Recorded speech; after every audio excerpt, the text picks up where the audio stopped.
आचार्य कल्प पंडित टोडरमल जी द्वारा रचित मोक्ष मार्ग प्रकाशक ग्रंथ अधिकार 8वां उपदेश का स्वरूप। जिनेंद्र भगवान के उपदेश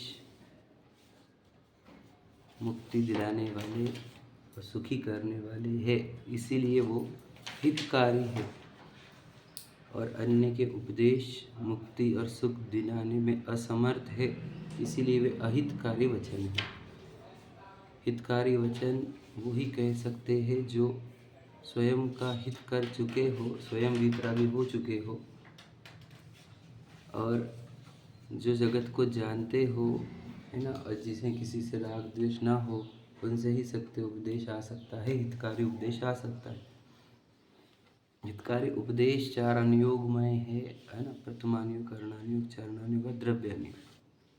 अब इन 4 अनुयोग में ऐसी बातें अंकित है जिसको पढ़कर, जिसको समझकर यह जीव अपना मुक्ति का मार्ग और सुखी होने का मार्ग प्रशस्त कर सकता है ना। परंतु इनके क्या प्रयोजन है, ये क्यों कहे गए हैं, ये अच्छे से समझना होगा, और ये किस प्रकार बात करते हैं ये भी समझना होगा, है ना। तो हमने प्रथमानुयोग की चर्चा करी कि जो अत्यंत तुच्छ बुद्धि के धारक है, जिन्हें धर्म की रुचि है नहीं, ऐसे जीवों को पाप बुरा और धर्म अच्छा, है ना, ऐसा उनके अंदर धर्म की रुचि उत्पन्न करने के लिए तीर्थंकर आदि, चक्रवर्ती आदि शलाका पुरुषों के जीवन चरित्र के माध्यम से उन्हें धर्म के लिए प्रेरित किया जाता है ना। ये चर्चा अपन ने की। जो तत्वज्ञानी जीव होते हैं उन्हें यह चर्चा जो तत्वज्ञान किया था उसी का उदाहरण रूप भाषित होती है, ठीक है।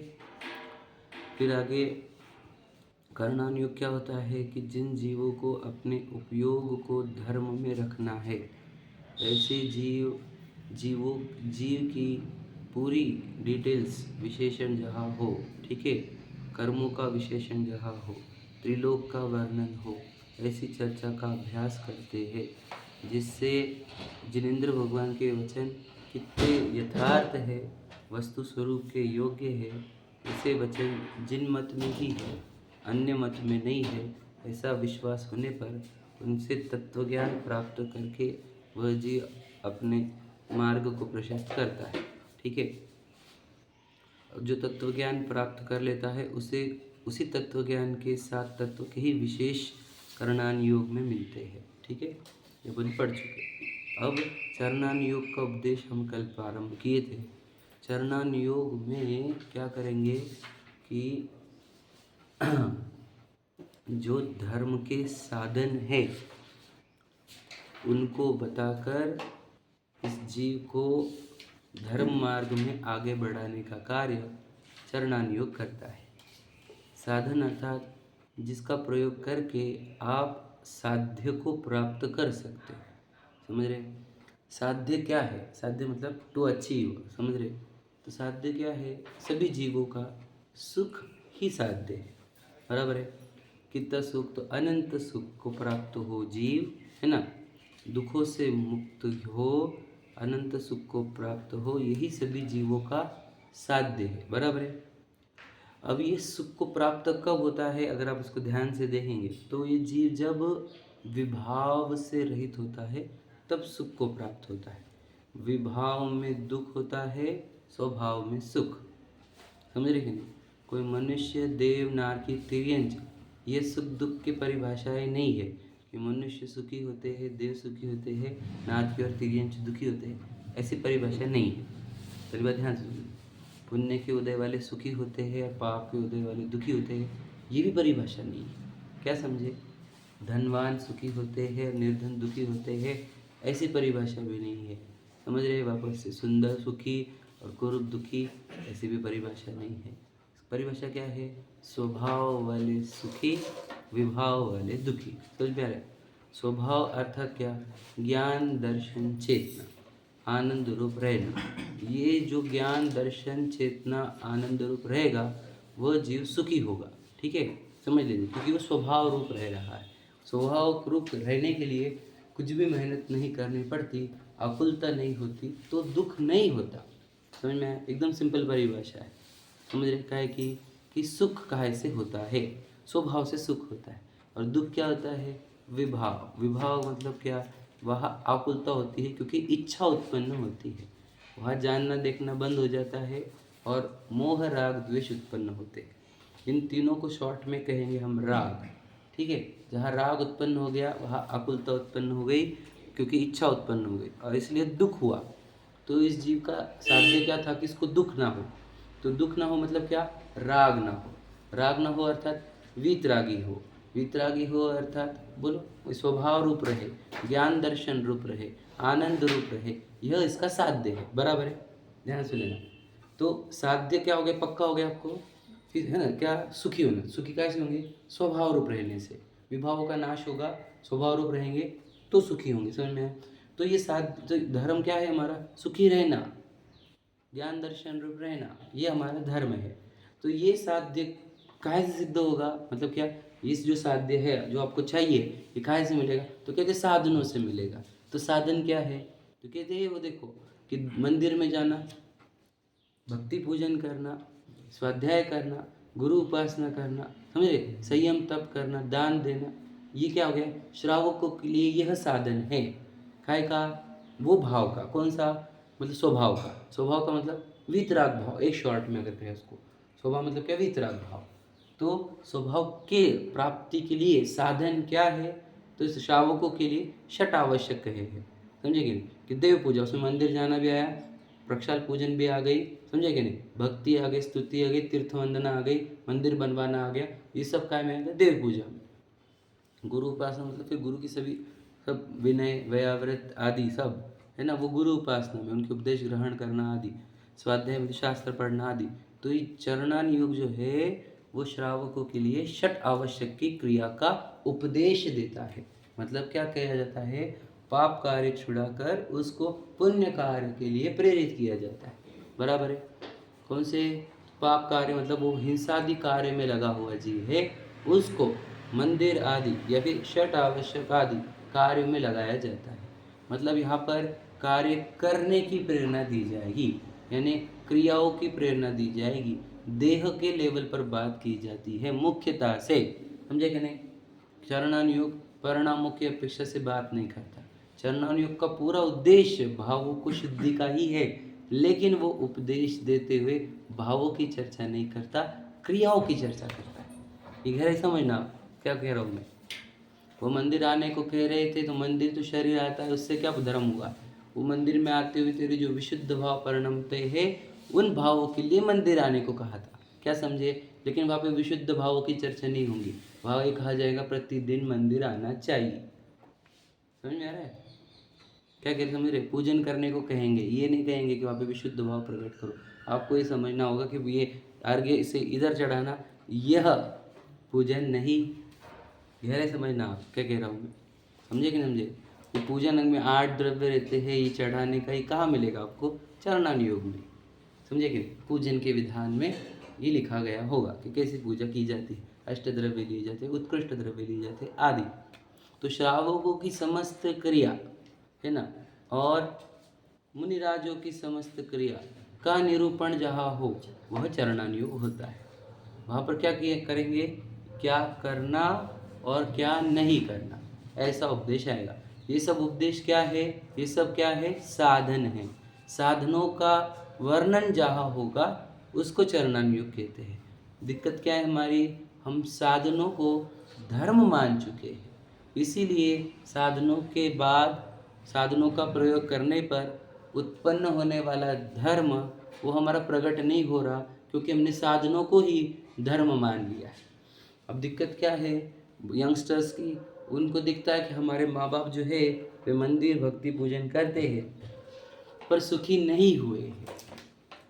ध्यान सुन लेना। इसलिए उन्हें धर्म कुछ भी करने लायक दिखता नहीं है। क्या समझे?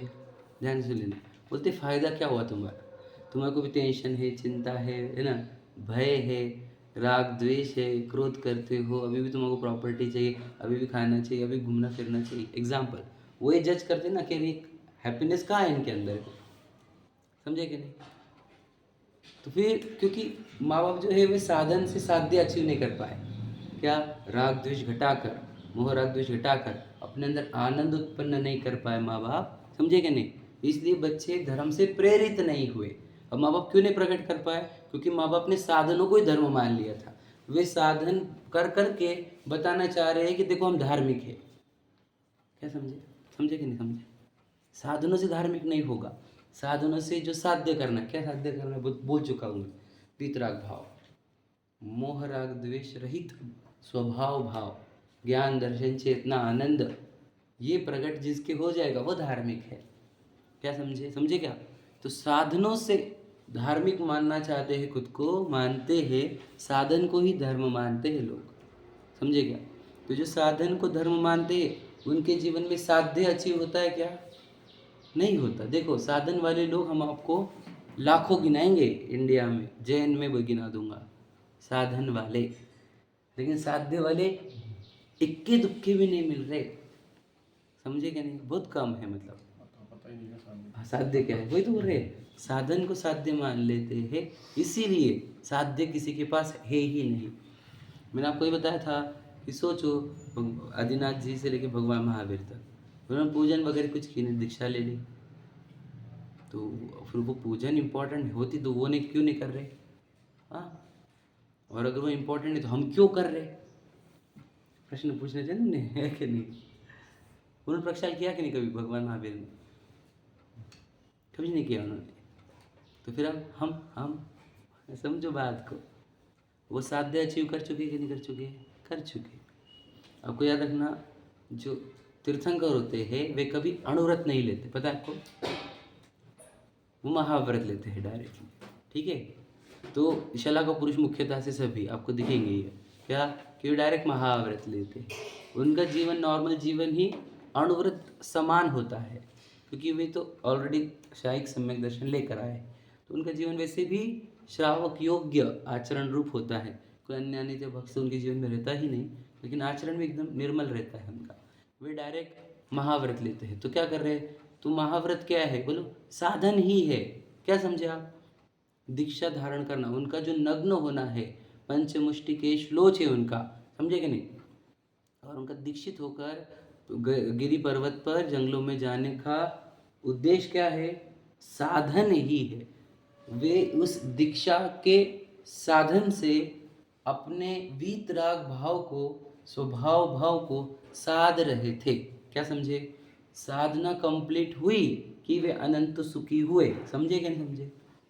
जब वे साधना कर रहे थे तब उनको हम क्या कहते थे, साधु, और जब साधना कंप्लीट हो गई तो हम भगवान कहते हैं, समझे कि नहीं। तो साधु कौन, जो वीतराग भाव को साधे, जो स्वभाव को साधे, समझे, जो अपने ज्ञान दर्शन आनंद चेतना को साधे, सो साधु। अन्य किसी को साध रहे हैं तो साधु कैसे कहे हम, ये वस्तु स्वरूप है ना, हम क्या कहे, समझ रहे कि नहीं। तो मुनरा वो आदिनाथ जी से लेकर भगवान महावीर तक हो, साधन का प्रयोग किया कि नहीं किया, किया। कौन से, महाव्रत वाले, मुनिचर्या योग्य, समझे कि नहीं, वो साधनों का यानी वो आचरण का पालन किया। उन्होंने, किसी ने मूलगुण तोड़े होंगे क्या, सोचो, प्रश्न ही उठता नहीं है, समझे कि नहीं। साधनों का अगर सही उपयोग नहीं होगा तो साध्य अचीव होगा क्या। एग्जाम्पल देख लो, हम मंदिर एक साधन है, बताए काहे का, आत्म तत्व की प्राप्ति का, आत्म तत्व की रुचि का, आत्म तत्व में लीनता का, और हम साधन का सही उपयोग नहीं कर रहे तो साध्य अचीव हो रहा है क्या। जिसने साधन का दुरुपयोग किया उसको साध्य प्राप्त नहीं होता, समझेंगे भैया। साध्य जब अचीव होगा वो सही साधन से और सही साधना से, समझे, दो वर्ड है और, है ना, बहुत वर्ड हो गए, रिपीट रिपीट, साधन साधना साध्य, ठीक है।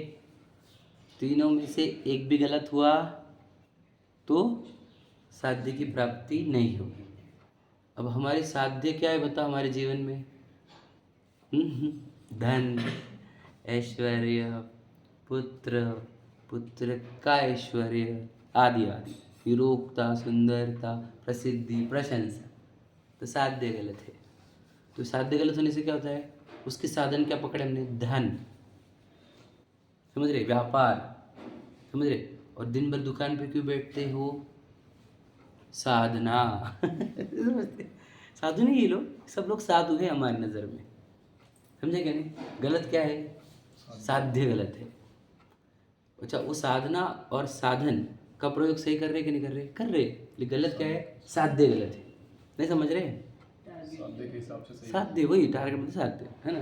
तो साध्य के अनुसार ही साधन आएगा और साधना आएगी, समझे क्या नहीं। तो ये जो पढ़ाई कर रहे बच्चे, वे भी तो साधना कर रहे कि नहीं कर रहे, साधना ही कर रहे, समझे क्या नहीं। वे विद्या की साधना कर रहे, समझे क्या नहीं। उनको विद्यार्थी कहते हैं क्योंकि उनका अर्थ है, प्रयोजन विद्या है, समझे क्या नहीं। तो वे भी साधक ही है, याद रखना मेरी बात। फिर दुनिया में सबसे अच्छे साधक कौन है, जो अनंत सुख को, आत्म स्वभाव को, वीतराग भाव को साधते हैं, उनको लोकोत्तमा कहते हैं। साधु में, लोक में उत्तम कौन सी साधु है, ये दुनिया तो साधु है ना, हर कोई, मैंने क्या बताया आपको, हर एक जन साधना कर रहा है तो प्रत्येक जन साधु है, पर इनको ही लोक में उत्तम साधु क्यों कहा, क्योंकि इनकी साधना सर्वोच्च है। क्या समझे, लोक में सबसे ऊंची साधना इनकी है, क्योंकि इनका साध्य भी सबसे ऊंचा है और इनकी इनकी साधन भी सबसे ऊंचे, समझे। लोक में उत्तम है क्या नहीं साधना, अब समझ में आ रहा है। साधन, साध्य, साध्य, समझ में 3 चीजें, कौन 3 चीजें बताओ, साध्य, साधना, साधन। चलो बताओ, मोक्ष का मतलब तीनों चीजों को एग्जाम्पल से बताओ। अगर सत्य रहा हमारा सुख और वितराग भाव, तो हमारे साधन रहेंगे आत्मचिंतन, देव पूजा, शतावश्यक आदि, और साधना रहेगी आत्म अनुभव। ठीक है, चलेगा, बोलो और कोई आराम। अगर हमारा रहा कि हमें आत्मा तक जाना है तो पहले साधन रहेगा मंदिर, स्वाध्याय, बराबर। तप, साधना, साधना, साधना मतलब फिर देखना कि मैं मतलब, ठीक है। चलो, साधना और साधन, इसमें थोड़ा सा डिफरेंस हो रहा है आपके अंदर, कोई बड़ी बात नहीं, बराबर है। पर जिनमानी एक साधन है, साधना है कि साधन है, साधन, साधना क्या है, पढ़ना।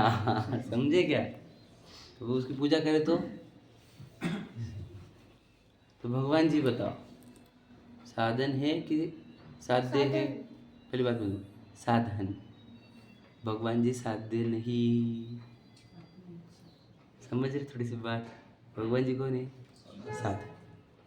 साधना क्या है, साधन साधना होता है ना उन्हें, साधना क्या है, भगवान जी की साधना कैसे होती है।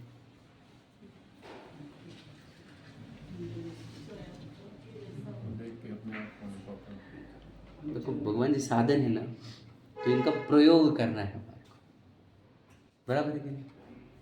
कि भगवान जी कैसे है बताओ, तो आपको हाथ पे हाथ धरे दिख रहे, इसलिए आपको समझ में नहीं आ रहा कि साधन कैसे। वो हाथ पे हाथ धरे ही नहीं, वो अंदर वीतरागी जीव है, और उनको देख कर अपना अंदर का स्वरूप दिखता है, ये साधना है। क्या समझे, जो जानत दे अरहंताण। तो भगवान जी, पूरी दुनिया क्या है एक्चुअल में, द्रव्य गुण पर्याय ही है।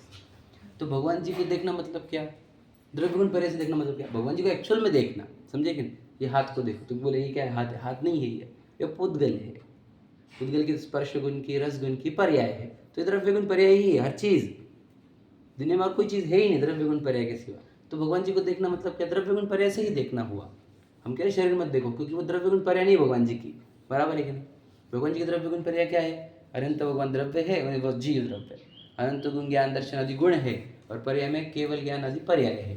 तो ऐसे भगवान जी को देखो। तो ऐसे देखने से क्या होता है, ऐसे देखने से क्या होता है, तुझे अपना वो अपनी वस्तु दिखती है कि मैं भी जीव द्रव्य हूँ, मेरे अंदर भी ज्ञान दर्शन आदि गुण है, मेरे भी ज्ञान दर्शन की पर्याय निकल रही है, तो इसको साधना कहते हैं, समझे। मैं तुम साधना कर रहे क्या भगवान जी की, हम भगवान जी को साध्य रूप पूजते हैं। बात सही है कि नहीं?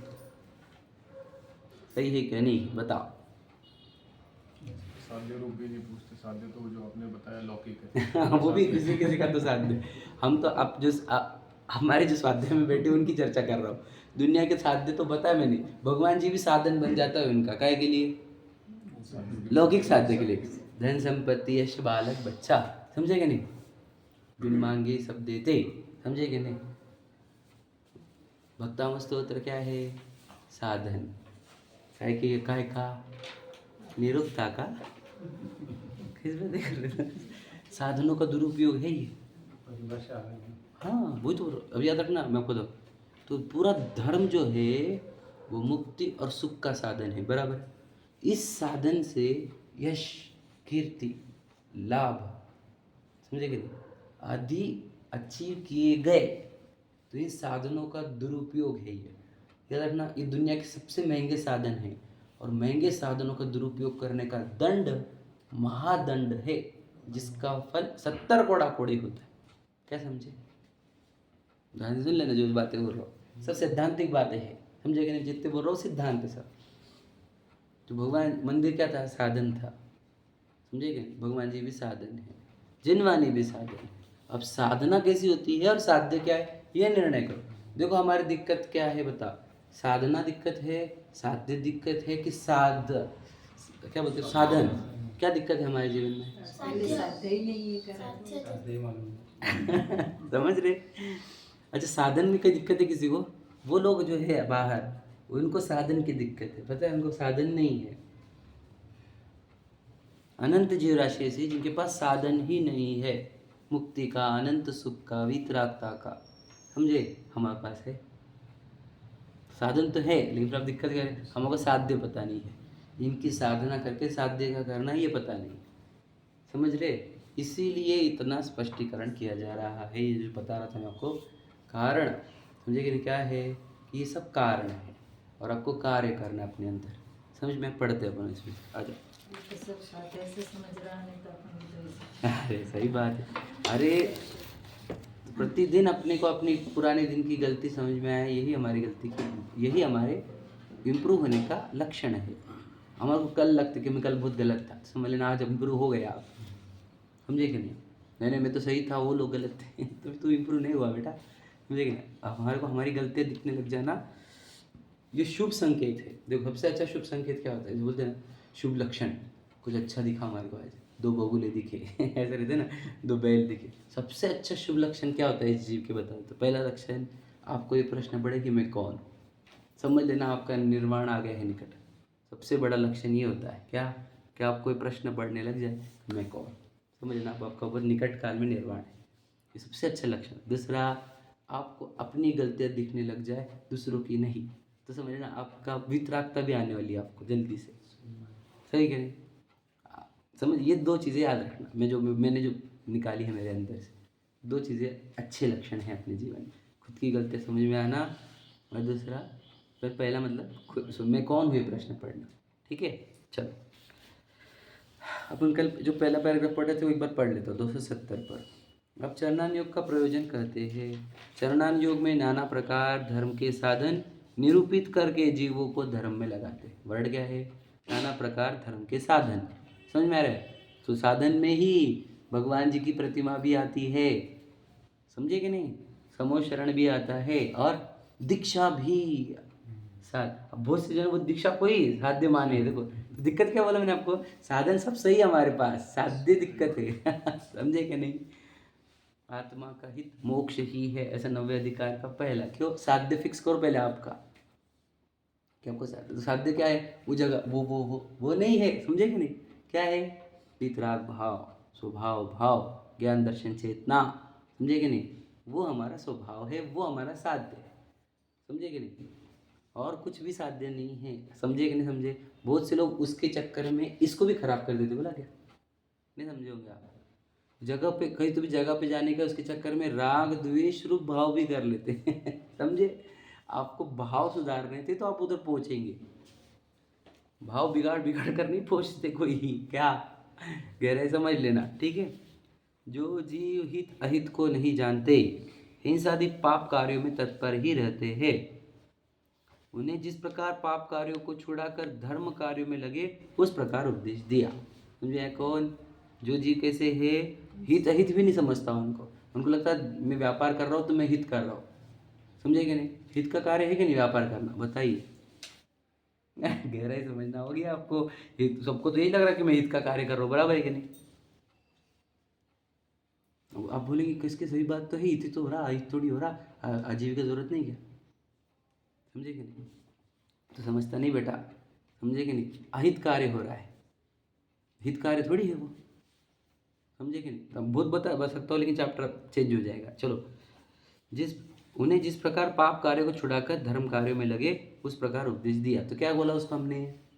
मंदिर में आया कर, प्रक्षाल में आया कर, स्वाध्याय में आया कर। समझे कि नहीं? तो ये उपदेश से क्या हुआ? अब वो साधनों के निकट आया है। अब इसको हम साध्य तक पहुंचाएंगे। हमने उसको साधन तक लेकर आपने एक व्यक्ति को मंदिर में आने की प्रेरणा दी और आपके निमित्त से वो मंदिर में आ रहा है, तो समझना आपने एक जीव को साधन प्रदान करने का महाकार्य किया है। सही है कि नहीं? अपने किसी को अपॉर्चुनिटी दी स्वाध्याय की, कितना बड़ा काम हुआ? मंदिर बनवाया आपने, कितने जीवों के लिए बड़ा कार्य हुआ कि नहीं हुआ? साधनों का उपलब्धता कराना भव्य जीवों के लिए महान कार्य है सब। समझे कि नहीं समझे? हम तो क्या, मैं आपको क्या बोलूँ, हमारे को एग्जैक्टली पता नहीं है कि हम इतना बड़ा महान कार्य कर रहे हैं, इसलिए हमारे को उतना आनंद भी नहीं आता। समझेगा? जिसको पता चलता है इस कार्य की वैल्यू क्या है तो उसको बहुत आनंद आता है इस कार्य का। हम कह रहे हैं तो अब हम क्या कहें, हम प्रक्षाल करते, भगवान जी की परिमार्जन करते हैं, हमें लगता है कि मैं बस परिमार्जन कर रहा हूँ। आपको पता नहीं, मैं अनंत जीवों के लिए एक वितरागी मुद्रा प्रस्तुत कर रहा हूँ। उस वितराग मुद्रा पर कुछ भी धूलि के कण ना रह जाए, इसके लिए मैं कर रहा हूँ। तो आपकी ये भावना से आपको कितनी विशुद्धि हो जाएगी। समझे कि नहीं? पर वही देखो कि हमने प्रतिमा का परिमार्जन कर तो आपको विशुद्धि क्रिएट नहीं होती। क्या समझे? तो जो कार्य कर रहे हो उसकी वैल्यू समझो आप, कितनी बड़ी वैल्यू है। हम अगर कुछ भी अगर कर रहे हैं मंदिर के कार्य, तो हम साधनों का उपलब्धता करा रहे उन भव्य जीवों को जो निकट काल में मोक्ष जाने वाले। क्या समझे? हम मोक्ष मार्ग प्रशस्त कर रहे भैया। आज पे छोटे मोटे कार्य नहीं कर रहे, तुम गहराई समझो इस सब चीज़ों की। ठीक है? देखो, इसको भी तुच्छ बुद्धि के लोगों में नहीं, नहीं एकदम तुच्छ बुद्धि वाले नहीं है ये तो पाप कार्य में लगे हुए हैं ऐसे जी है। ये ब्रिलियंट है लेकिन पाप कार्य में लगे हुए। समझे कि नहीं? वो तुच्छ बुद्धि वाले कहानी सुना दी हमने उनको। समझे कि नहीं? अब बताओ, ये जो बिजनेस में लगकर मंदिर में नहीं आ रहे, वो ब्रिलियंट है कि नहीं है? बहुत ब्रिलियंट। दुनिया व्यापार में तो उनकी ब्रिलियंस चेक करो तुम। समझे कि नहीं? बहुत, अगर रेट्स पूछो तुम, हजारों आइटम के सब रेट पता है उनको। समझे कि नहीं? तो ब्रिलियंस की कमी थोड़ी, पूरी टेक्निक्स आती है उनको बिजनेस ग्रो करने की। तो वो दिक्कत, तो ये तुच्छ बुद्धि वाले ने अभी वर्ड ही यूज़ नहीं किया। समझे कि नहीं? सिर्फ तक पाप कार्य में तत्पर। समझे कि नहीं? हिंसादि पाप कार्य में तत्पर। समझे कि नहीं? मतलब है वो ब्रिलियंट लेकिन गलत जगह लगा हुआ है। क्यों बोलो? गलत साधनों का प्रयोग कर रहा है, उसको सही साधन की ओर लेकर आ रहे हैं। समझे? देखो, उसे जानकर जो धर्म आचरण करने को सन्मुख हुए, वे जीव गृहस्थ धर्म व मुनि धर्म का विधान सुनकर आपसे जैसा सधे वैसे धर्म साधन में लगते हैं। समझे कि नहीं? उसको उपदेश क्या कर दिया? गृहस्थ धर्म मुनि धर्म का, दोनों क्या है? साधन है। समझे कि नहीं? तो ये श्रावक का आचार या मुनि का आचार, दोनों क्या है? साधन। समझ में कि नहीं? दोनों के साधन से साध्य दोनों के अलग अलग है कि अलग एक ही है? हाँ, बात समझ अब समझ रहे कि नहीं? हम लोगों को लगता है कि दोनों के अलग अलग साध्य होंगे। साध्य एक ही है। फिर दो अलग अलग साधन क्यों है? शक्ति के अनुसार। जिसकी शक्ति अधिक है वे मुनिचर्यारूप आचरण का साध लेता है साधन, और जिसका शक्ति कम है वो गृहस्थ रूप रहकर साधना करता है। दोनों किसकी साधना कर रहे? स्वभाव की, वितरागता की, ज्ञान दर्शन की, आनंद की, सुख की। समझ रहे कि नहीं? दोनों भी एक ही काम कर। गहराई से समझना, बहुत अद्भुत है वैसे। ठीक है, पढ़ दिया। देखो क्या लिखा है, ऐसे साधन से कषाय मंद होती है। क्या समझे? बताओ हो रही क्या हमारी? क्योंकि हम साध्य गलत लेकर बैठे यहाँ पर। हम मंदिर में आने के साध्य क्या है हमारे? किसी की प्रसिद्धि है, किसी की प्रशंसा है, किसी की लौकिक सिद्धियाँ है, किसी का और कुछ है, बहुत कुछ हो सकते हैं। तो इसलिए क्या हो रहा है, कषाय मंद नहीं हो रही, तीव्र हो रही है। ध्यान से सुन लेना। तो साधना क्या होती है, समझ रहे? साधन का सही प्रयोग किया तो कषाय मंद होनी चाहिए। समझिएगा, रूल है ये। अब हम घर दार छोड़कर आए यहाँ पे 1 घंटा, तो हमने क्या करा है, कषाय मंद करी है। समझे कि नहीं? लेकिन मैं सिखाऊंगा सबको, फिर मेरा नाम होगा, तो समझे कि नहीं? फिर तो कषाय बढ़ा कर आया है यहाँ पर, घटा करने आया है। समझे नहीं समझे? क्योंकि कषाय मंद साधनों, अगर साधनों का सही प्रयोग करे तो, अभी साधन है जिनवानी, हाँ, तो साधनों का सही प्रयोग करे तो कषाय मंद होती ही होती है। समझे कि सीखने सिखाने का कार्य चल रहा है तो अच्छा कार्य है ना, तो कषाय मंद होती इसमें क्या, देखो। और उसके फल में इतना तो होता है कि कुगति में दुख नहीं पाते। समझे कि नहीं? अगर साधनों का सही प्रयोग करने वाला व्यक्ति कभी भी कुगतियों में नहीं जाता है, याद रखना। समझे कि नहीं समझे? इतना तो पक्का कर लेना, साधन का सही प्रयोग, साधनों का प्रयोग करने वाला कुगति में नहीं जाएगा। निश्चयभाषी व्यवहारभाषी क्या है, मैंने बताई थी परिभाषा पर भी। अभी बताओ, चलो आराम भैया। निश्चयभाषी व्यवहारभाषी साधन के अपेक्षा से, शब्द से बताओ, निश्चयभाषी व्यवहारभाषी क्या होते हैं? निश्चयभाषी साधन क्या है? साधन शब्दों को प्रयोग करके निश्चयभाषी और व्यवहारभाषी की परिभाषा बताओ। जो जीव निश्चय के, जो निश्चय का साधन वर्ड यूज करो। साधन, जो जीववाणी का साधन लेकर नहीं, जो जीव जीववाणी आदि जो साधन की क्रिया उसे नहीं जानता और सिर्फ आत्मा ज्ञान करता है। चलो बोलो, दूसरे बोलो, कौन बोलेंगे? बोलो। जो सिर्फ एक ही बस मात्र आत्मा व्यवहार को कौन करता है, मात्र आत्मा के ही साधनों में जुटा रहता है। साधनों का उपयोग ही नहीं करता है। बोलो, कौन बोलेगा? रोहित भैया नहीं बोलेंगे? स्तुति बोलेंगे क्या? साधनों का उपयोग ही नहीं करता ना निश्चयभाषी, बिल्कुल सही साध्य बात को है। पकड़ता है। व्यवहारभाषी सिर्फ साधन को ही वो साध्य पकड़ लिया। जो साधनों का अस्वीकार करता है वो निश्चयभाषी। व्यवहारभाषी बोलो। जो सिर्फ साधन में लगा रहता है। जो साधन को साध्य मानता है वो व्यवहारभाषी। क्या समझे? नहीं समझे? एकदम इजी भाषा में। निश्चयभाषी को बताना। निश्चय समझे नहीं? साधनों का अस्वीकार कि क्या जरूरत है मंदिर की, क्या जरूरत है भक्ति की, स्वाध्याय की क्या जरूरत है, समझ रहे? ऐसी बातें करके उड़ाता है सब साधनों को। जो साधनों को उड़ाए, अस्वीकार करे, प्रश्न चिन्ह उठाए साधनों पर, वह निश्चयभाषी। समझ में आया? और जो साधनों को ही साध्य मान ले वह व्यवहारभाषी। तो व्यवहारभाषी क्या हुआ? जो साधन को भी साध्य मानता है और साध्य को भी साध्य मानता है। समझे? वो व्यवहारभाषी। और सम्य दृष्टि, साधनों को साधन और साध्य को साध्य। एकदम साधन तो है। व्यवहारभाषी की वापस बताओ। साधनों को भी साध्य मानता है और साध्य को भी साध्य मानता है। समझे? उसके जीवन में दो साध्य, उसे साधनों को भी साध्य करना है और साध्य की भी साधना करनी है। मतलब समझे? 2 जगह पे। नहीं समझा? मतलब क्या, उसे मोक्ष भी चाहिए और उसको मुनि दीक्षा भी चाहिए। समझे कि नहीं? तो मुनि दीक्षा चाहिए कि मोक्ष चाहिए? हमारे को तो मोक्ष चाहिए। एक ही साध्य तो एक ही है, मुनि दीक्षा तो साधन थी, लेकिन वो साधना को भी, समझे कि नहीं, साधन को भी साध्य मान लेता है। तो थोड़ी सी सूक्ष्मता है। आप शार्पनेस से सुनेंगे तो आपको समझ में आ जाएगी। तो साधनों का असाध्य का याद रखना। एक शब्द पर निश्चयभाषी व्यवहारभाषी सीख सकते हो आप, साधन और साध्य, ये सब समझ रहे? निश्चयभाषी कभी गड़बड़ नहीं होगी। अगर आप कभी भूल जाओगे तो याद रखना, साधनों का अस्वीकार निश्चयभाष है, साधनों को साध्य मानना व्यवहाराभास।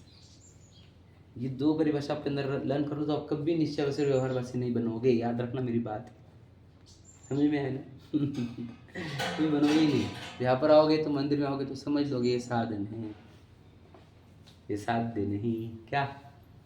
और घर पे बैठ के बोलेंगे यहाँ पर ही कर लूँगा मैं, तो बोलेगा वो क्या, तो साधन का अस्वीकार कर रहा है। समझे ना?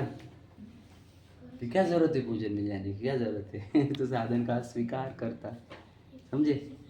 तो साधन असाध्य पर आप परिभाषा डिफाइन कर सकते हो, समझ में आ रहा है। तो यहाँ पर लिखा है ऐसे साधन से कषाय मंद होती। क्या अपने अगर साधन का प्रयोग किया तो आप घर से आए ना तो आपकी कषाय मंद हुई है, समझे कि आप पूजन में बैठे आपकी कषाय मंद हुई है, आप प्रक्षाल करते हो आपकी कषाय मंद होती है, समझ में आ रहा है। और उसके फल में इतना होगा कि कुगति में नहीं जाएंगे आप, पक्की बात पकड़ लो कि आप साधन सही प्रयोग कर रहे हो। तो इसलिए व्यवहारवासी कभी नरकादिक में जाता नहीं, निश्चयवासी नरकादिक में जाता है, समझे। व्यवहारवासी स्वर्ग आदिक में जाता है। अच्छा मोक्ष में कौन जाता है? दोनों नहीं जाते तुम देखना, ये बात याद रखना, क्या समझ रहे। किंतु सुगति में सुख प्राप्त करते हैं, ये लौकिक सुख की बात कर रहे हैं, ठीक है। तथा ऐसे साधन से जिन मत का निमित्त बना रहता है, क्या समझ रहे। अगर आप इस साधनों का सही प्रयोग कर रहे हो तो याद रखना, आप टेंशन मत लेना, आपको निमित्त बना रहेगा, आपको देश असर को मिलते रहेंगे, समझे कि नहीं। तो ऐसे आपको निमित्त बना रहता है, वह तत्व ज्ञान की प्राप्ति हो ना हो तो हो जाती है, समझ रहे कि नहीं।